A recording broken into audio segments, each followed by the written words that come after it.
সেদিন দেখলাম এক জায়গায় বলেছেন যে আমার ঠিক এক্স্যাক্টলি মিনিস্ট্রিতে মনে নেই যে একজন বলছেন যে এই সরকার ৩৫,০০০ কিলোমিটার খাল খনন করবে। আমাদের ইয়েটা কিন্তু ৩৫,০০০ না,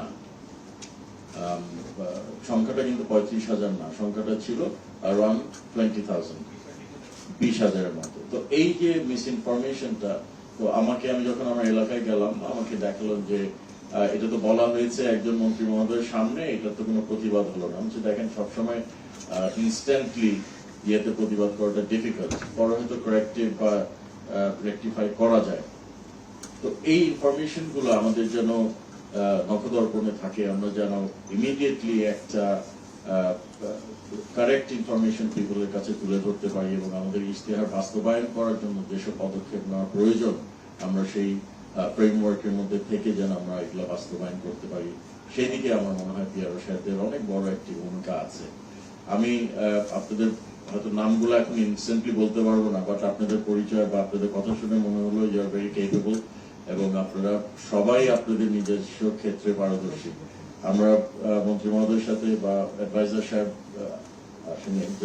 সাহেবের সাথে যখন আমরা কথা বলি, we are quite happy with our ministry and our the offices we have in our ministry.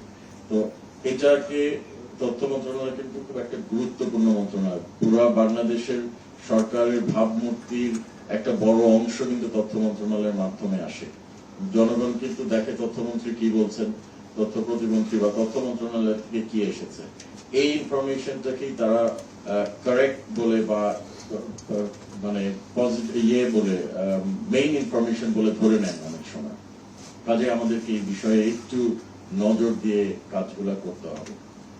যদিও বলেছিলাম আমি খুব সংক্ষেপে শেষ করবো, অনেক কথা বলে ফেললাম।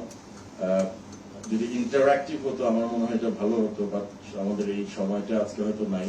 বাট আমি আমাদের পিআইডি যে আছেন ওনাকে আমি রিকোয়েস্ট করবো in the very near future, coming future, যে মেবি গ্রুপস অফ 5 পিপলের সাথে মন্ত্রী মহোদয় যদি পারেন, সময় পান, তাহলে very good, well and good. যদি নাও পারেন, আমি আপনাদের সাথে 5 জন গ্রুপ করে আমি বসতে চাই, তাহলে ইন্টারঅ্যাক্টিভ যদি এটা হয়। কারণ আমরা অলওয়েজ বলে গেলাম এটা করেন, এটা করেন, এটা করেন, কিন্তু আপনাদের যে প্রতিবন্ধকতাগুলো আছে বা যদি থাকে, এটা যদি আমরা না জানি, তাহলে ইট বিকামস ডিফিকাল্ট। আপনারা হয়তো মানে it becomes a burden for you, যে বলেছেন করতে হবে বা this is not the best way.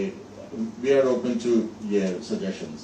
আপনারা সাজেশন দিবেন, মত বিনিময়ের মাধ্যমে আমরা যেন সফল একটি মন্ত্রণালয় হতে পারি, সেদিকে আমাদের যেরকম দায়িত্ব আছে আপনাদেরও আছে।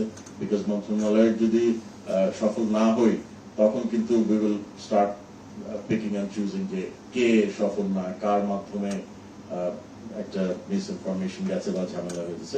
ইটস বেস্ট দ্যাট আমাদের একটা ইন্টারঅ্যাক্টিভ রিলেশনশিপ থাকুক, and we make the government successful ইনশাআল্লাহ।